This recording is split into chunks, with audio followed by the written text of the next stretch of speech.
तहलाकचा संपादक तरुण तेजपालला 10 वर्षांची शिक्षा सुनावण्यात आली आहे। मुंबई हायकोर्टाच्या गोवा खंडपीठाने हा निर्णय घेतलाय। लैंगिक अत्याचार प्रकरणी ही शिक्षा सुनावली आहे।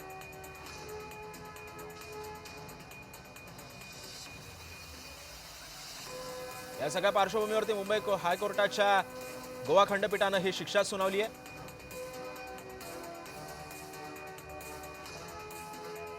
या सगळ्या पार्श्वभूमीवरती संपादक तरुण तेजपालला या संदर्भामध्ये शिक्षा सुनावलेली आहे। तरुण तेजपालवरती लैंगिक अत्याचार प्रकरणामध्ये तो दोषी होता, त्याच्यावरती आरोप करण्यात आले होते, खटले चालू होते, कोर्टामध्ये केस उभी होती। तेजपालला आता 10 वर्षांच्या तुरुंगवासाची शिक्षा सुनावण्यात आली आहे।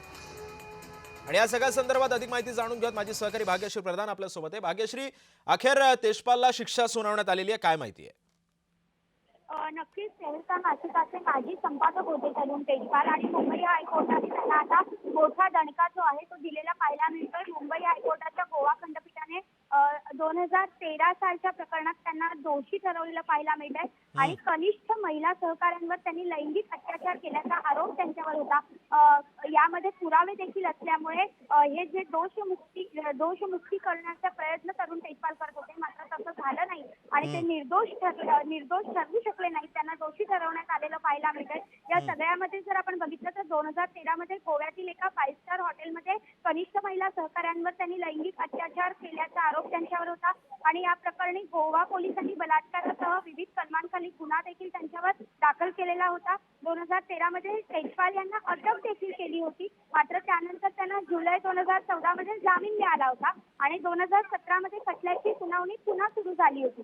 अतिरिक्त सत्र न्यायाधीश शमा जोशी यांनी 2021 मध्ये तेजपाल यांची निर्दोष मुक्तता केली होती, मात्र आता उच्च न्यायालयाने तो निकाल जो आहे तो रद्द केलाय आणि त्यांना पुरेपूर दोषी जे आहे ते ठरवलेलं पाहायला मिळतं। या सगळ्या प्रकरणामध्ये आपण बघितलं तर जस्टिस जामसतकर म्हणून होते, त्यांनी हा निवाडा जो आहे तो केलेला पाहायला मिळतो। बरं भाग्यश्री, न्यायालयाने शिक्षा सुनावताना कोणती प्रमुख निरीक्षणं नोंदवली या सगळ्या खटल्यामध्ये?